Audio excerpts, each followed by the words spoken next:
of the show is based over 360 years in the future. Science has provided humans with innovations that were once only a dream. Flying cars, AI-generated services, and several medical breakthroughs. On the top of the list is an invention called the stack. It is a chip embedded into the vertebrae at the back of the neck. This device records a person's memories and consciousness, contains data about everything that has ever happened in a person's life. Using a stack, the rich have found a way to live like immortals. When their bodies die, all they have to do is transfer the stack to a new body, which they call the sleeve. That way, they can change sleeves again and again and live forever as long as the stack remains intact. The poor are also allowed to have such services, but buying a new sleeve costs a lot of money. Sometimes the less fortunate have to use any sleeve they can get, which means a man's stack can be stuck in a woman's body, a child's and an adult's. The wealthy clone their original bodies to make customized sleeves. So even if they die, they are automatically brought back to life in a new clone. In the new digitalized world, the prison system has also changed. When someone is convicted of a crime, their stack is taken out of their bodies and kept confined. That way, they do not get to live for a set period of time until they complete their sentence. After they serve their time, they are given random sleeves to return to the normal world. One morning, in the prison's medical center, the inmates are being re-sleeved and released. One guy in particular struggles to return to life and hits the doctor in frustration. The body belongs to a stranger, but the person wearing the body is a man named Takeshi Kovacs. He has been in prison for 2.5 centuries, which is why he is confused. The doctors calm him down before reporting that he has served his sentence and is about to be released. Takeshi looks at himself in a mirror and sees a stranger staring back. He inquires whose body he is in, but even the doctors do not know. 250 years ago, Takeshi used to be a prominent member of a rebel group called the Envoys. They were painted as maniacs by historians because they wanted to destroy all stacks in the world and bring back mortality. A flashback shows us how Takeshi was arrested years ago. He was with a partner in a hotel room when the police, known as the Protectorate, barged inside. They had already killed all the envoys in their hideout, hence Takeshi was the last envoy to be arrested. After catching up with the world, Takeshi goes outside and meets a police lieutenant named Kristen. She has been sent by someone powerful to give him a ride. Takeshi has a lot of questions that she claims will be answered when he meets someone named Bancroft. Bancroft is the most powerful man in the modern world. He is the wealthiest. Initially, Takeshi was never supposed to be brought back to society, but for some reason, Bancroft wanted him out. He and Kristen are received by Bancroft's wife, Miriam. She asks Kristen to go away and brings Takeshi inside the house. He senses that she is trying to seduce him, which is strange considering her husband is the wealthiest man on earth. Takeshi finally meets Bancroft and inquires why he was brought back to life. Bancroft gets to the point and reveals that he was killed a month ago. His data was backed up, so he came back to life, but he lost the memory of the last 48 hours prior to his death. The police have done their investigation and concluded that Bancroft committed the unthinkable. However, he believes their investigation is bullshit. He is 100% sure he would never do something to harm himself, and even if he did, he wouldn't fail. Hence, the only possible explanation for the death is that he was murdered. He needed the most intelligent mind in the world to solve the case for him, which is why Takeshi has been revived. Before being mass murdered, envoys were a powerful group. They learned the great power of intuition and problem solving, which still remains a secret to the rest of the world. Currently, only Takeshi has those skills, so Bancroft wants him to find his murderer in turn for his freedom. Takeshi gives it a thought, and then refuses to help him.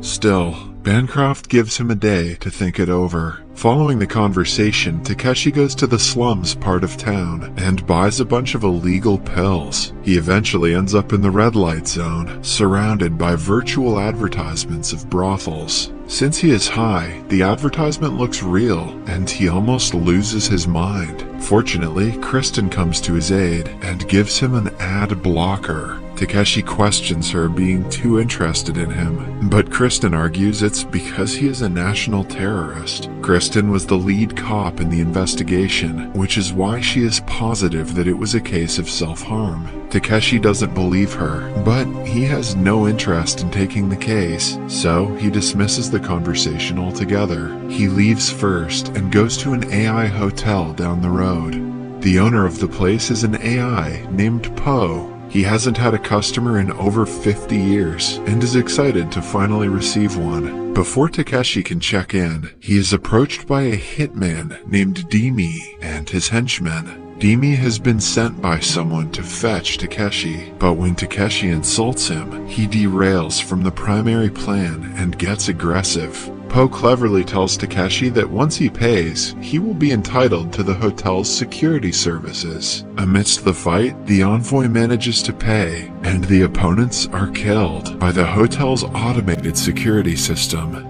A while later, Kristen and her partner arrive to investigate the shootings. Demi's presence in the gang tells them that the person who sent the thugs is someone high profile. When everything calms down, Takeshi goes into the elevator and gets high once again. Then he imagines talking to the leader of the envoys, Quell. She was the one true love of his life before she was killed in the mass murder of envoys. In the following scene, we see a fisherman finding a dead body in the sea. It is of a prostitute named Mary Lou. Back in the hotel, Takeshi is visited by Bancroft's lawyer. She brings him to Psychosec, the place where the clones of wealthy people are kept and dealt with. They are here to watch the surveillance video of the day when the murder took place. It turns out Bancroft was in Osaka for half of the day before he returned to the city, but the only video taken after his return is one where Miriam kisses him briefly. As he inspects the video, Bancroft arrives, and Takeshi agrees to help him in turn for his freedom. At the police station, Kristen is asked to talk to a bereaved mother about her daughter's dead body. She is the mother of the prostitute, Mary Lou, whose body was found in the sea that morning. Kristen calms the mother down, but is actually interested in the case. Back in the hotel, Poe shows Takeshi all the videos of death threats made upon Bancroft that year. There are more than 4,000 videos with different people on them, and anyone could be the killer. But with Takeshi's deduction skills, he drops the options down to 20 videos. Out of them, only one man hasn't shown his face. Poe traces the man's address and finds out he is named Elliot. In the following scene, Takeshi goes to meet Elliot, who mistakes him for an enemy. He holds Takeshi at gunpoint, but it is easy for him to overpower the man. After all, he's ripped like a goddamn elephant. After tying him to a chair, Takeshi sits on his station and goes to the virtual place. There, he meets Elliot's daughter, Lizzie, who is in a dark alleyway, alone and scared. Elliot explains that his wife was arrested for hacking, and his daughter Lizzie disappeared right after. One day before her disappearance, she said that she was in a relationship with Bancroft. This makes Elliot believe Bancroft is the cause of her disappearance, which is why he sent the death threat. Elliot managed to find Lizzie's stack, but her body is dead and he cannot afford a new sleeve. Moreover, she has suffered great mental trauma and has shut down from life, still stuck in the alleyway she was thrown at. After finding out everything about Elliot, Takeshi comes to the conclusion that he is not the killer. Following the encounter, he goes to the city's Envoy Museum. He meets a little girl who is extra chatty with him. The girl seems to know something about him, but Takeshi fails to recognize it. Then he takes a trip to the red light zone again because he has discovered that Lizzie used to be a prostitute. To investigate, Takeshi buys a girl, pretending to be Lizzie's mother in a man's sleeve. The girl doesn't doubt him and reveals that Bancroft was a regular customer. He likes to choke girls until they die, which he has done to many prostitutes. However, all of them think of him as a good man because he buys them an upgraded sleeve after they die. The prostitute promises to talk around and find out more about what happened to Lizzie. When Takeshi steps out of the brothel, he finds Elliot pointing his gun at him. He wants to know why Takeshi is interested in Lizzie, but before getting an answer, they are attacked by robbers. Takeshi kills all of them and ends up in jail by the end of the night. He is eventually bailed out by Bancroft's lawyer. Upon reaching the hotel, Takeshi finds Miriam waiting for him. She seduces him, and the two end up making love with one another. What they do not know is that someone is recording them through a secret camera. The following morning, Takeshi dreams of himself and his sister reading stories when they were young. Both of them had a traumatic childhood, which he doesn't like to talk about.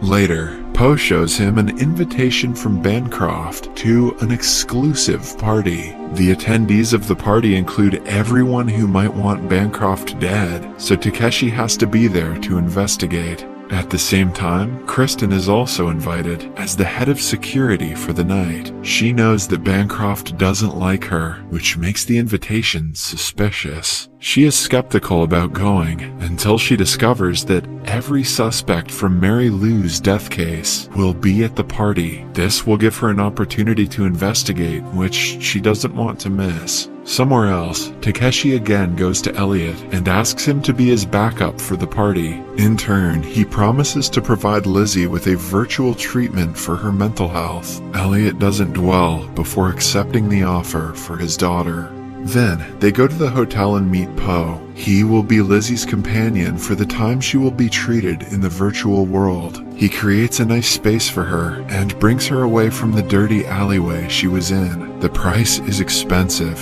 but Takeshi has a tab given to him by the wealthiest man on the planet. For the first time in years, Lizzie speaks and talks to Poe. Elliot is relieved that she is finally making progress. In the next scene, Takeshi arrives at the party and is received by Miriam. The highlight of the party is sleeve combat, about to take place later. A married couple will fight each other to the death, and the one who wins will win an upgraded sleeve for their partner. It is a win-win situation, although they have to suffer until they die at the hands of each other. Takeshi and Kristen share a brief conversation before they get to looking for murders for the respective cases they are working on. Kristen notices a man looking at her from the side of the room. He seems suspicious, so she tells her colleague to check his profile. However, the camera embedded in her eye doesn't seem to record the guy. Elliot, on the other hand, is disguised as a waiter. He goes to the surveillance room to steal CCTV footage from the day his daughter disappeared. In the middle of the party, Takeshi notices Miriam entering a hidden room behind the bookshelves.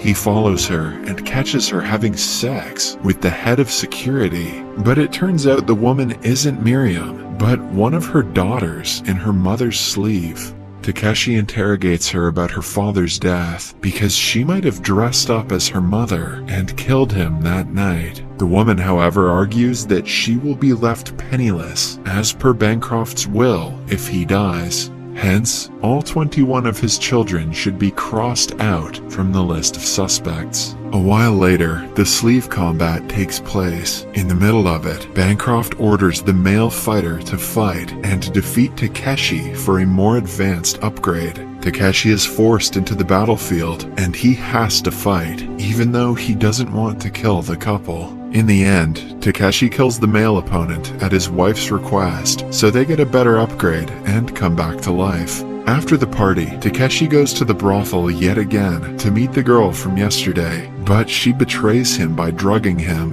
When he opens his eyes, he is being pushed into a hospital-like facility. It turns out to be a virtual torture room where people are tortured and killed in the virtual world again and again until they confess their crimes. He has been kidnapped by Demi's younger twin brother, whose name is also Demi. The guy is a sadistic maniac who wants revenge for his brother's death. He starts the interrogation by beating Takeshi up with a chain and strangling him. Then he is chained to a metal table and his shoulder is broken. Back in the hotel, Elliot goes through the surveillance footage but finds nothing about Lizzie. All he knows is that she was tortured to the point of insanity. He wants to meet her, but Poe doesn't allow him to, since it might mess with her treatment. Back in the torture chamber, Demi addresses Takeshi as Riker and asks him who he is working for. Eventually, Takeshi registers that Riker is the name of the sleeve he is wearing, but since he knows nothing about the guy, it makes Demi even angrier. While getting beaten to death, Takeshi remembers Quell's training in the Envoy camp. The envoys were taught what to do at times like this. The main trick is to use hallucination, displacement, and retreat as moves in a game. First, by showing the perpetrator that you are strong, then by breaking the shell, and lastly, by striking back. However, it is much easier said than done, because Takeshi hardly gets a chance to think amidst the torture. Meanwhile, at the police station, Kristen is inspecting the video from Bancroft's party. She clearly remembers seeing this strange man staring at her, but none of the cameras have caught him. He has somehow found a way to trick all the surveillance cameras, which could be a huge trouble later on. Kristen calls the guy a ghost walker and continues looking more into this disappearing technique. Somewhere else, Demi plucks all of Takeshi's fingernails, then shoots him in the head.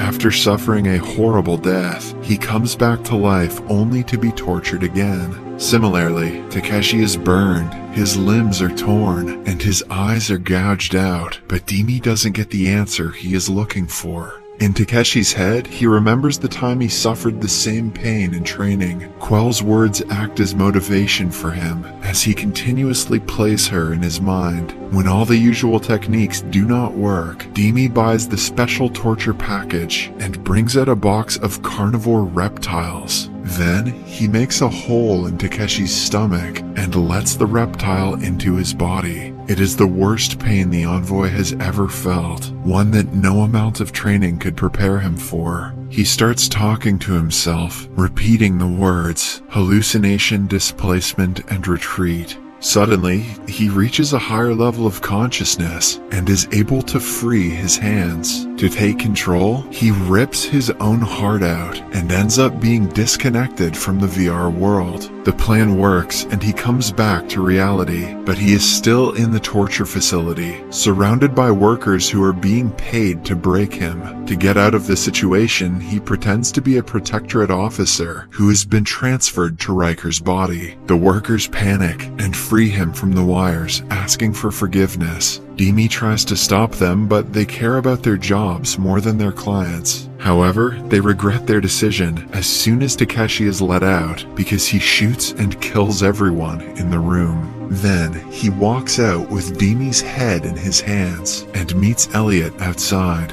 A while later, Kristen finds out what happened and barges into Takeshi's room to ask him what is going on. Takeshi, in turn, asks her what her relationship with Riker is. At first, she denies knowing anyone named Riker, but then, it turns out, he was her boyfriend. He was a framed cop whose stack was taken out as punishment. In turn, his body was given to Takeshi, which is why she has been following him. To see what happens next, watch the second part.